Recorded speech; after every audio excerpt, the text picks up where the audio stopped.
Indonesia lahir dari semangat berdiri di atas kaki sendiri. Para pendiri bangsa berjuang agar kita merdeka, bukan hanya secara politik, tapi juga dalam mengelola kekayaan alam. Hari ini, kita menghadapi tantangan baru, yaitu krisis iklim.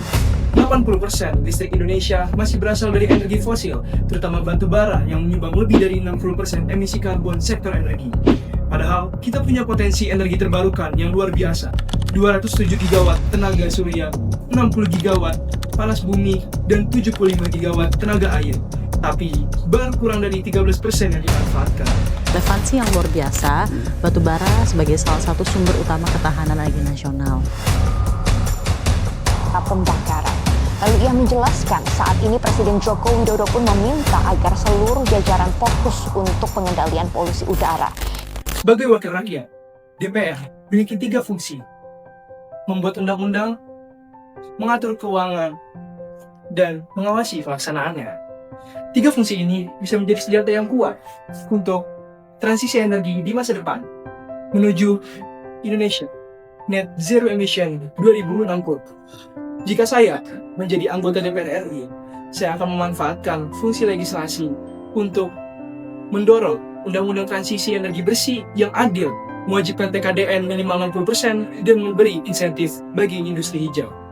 Melalui fungsi anggaran, saya akan memastikan dana APBN digunakan untuk membiayai riset di universitas, mendukung startup energi bersih, dan membangun pabrik komponen di daerah.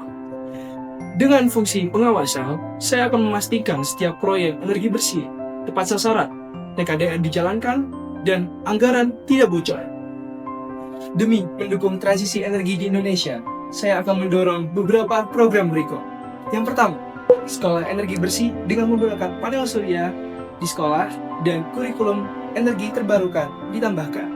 Yang kedua, desa mandiri energi dengan menggunakan mikrogrid surya atau angin sebagai energi pada desa-desa terpencil. Dan yang ketiga, startup hijau lokal dengan dukungan modal dan bimbingan bagi wirausaha muda. Energi bersih bukan lagi pilihan, tapi kebutuhan kita bersama. Menurut Kementerian SDM, transisi energi bisa menciptakan lebih dari 3,7 juta lapangan kerja hijau pada tahun 2030. Bayangkan jika lapangan kerja itu dikuasai oleh anak muda Indonesia melalui TKDN.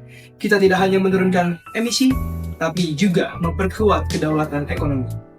Hijaukan energi dan perkuat negeri bukan hanya sekedar slogan.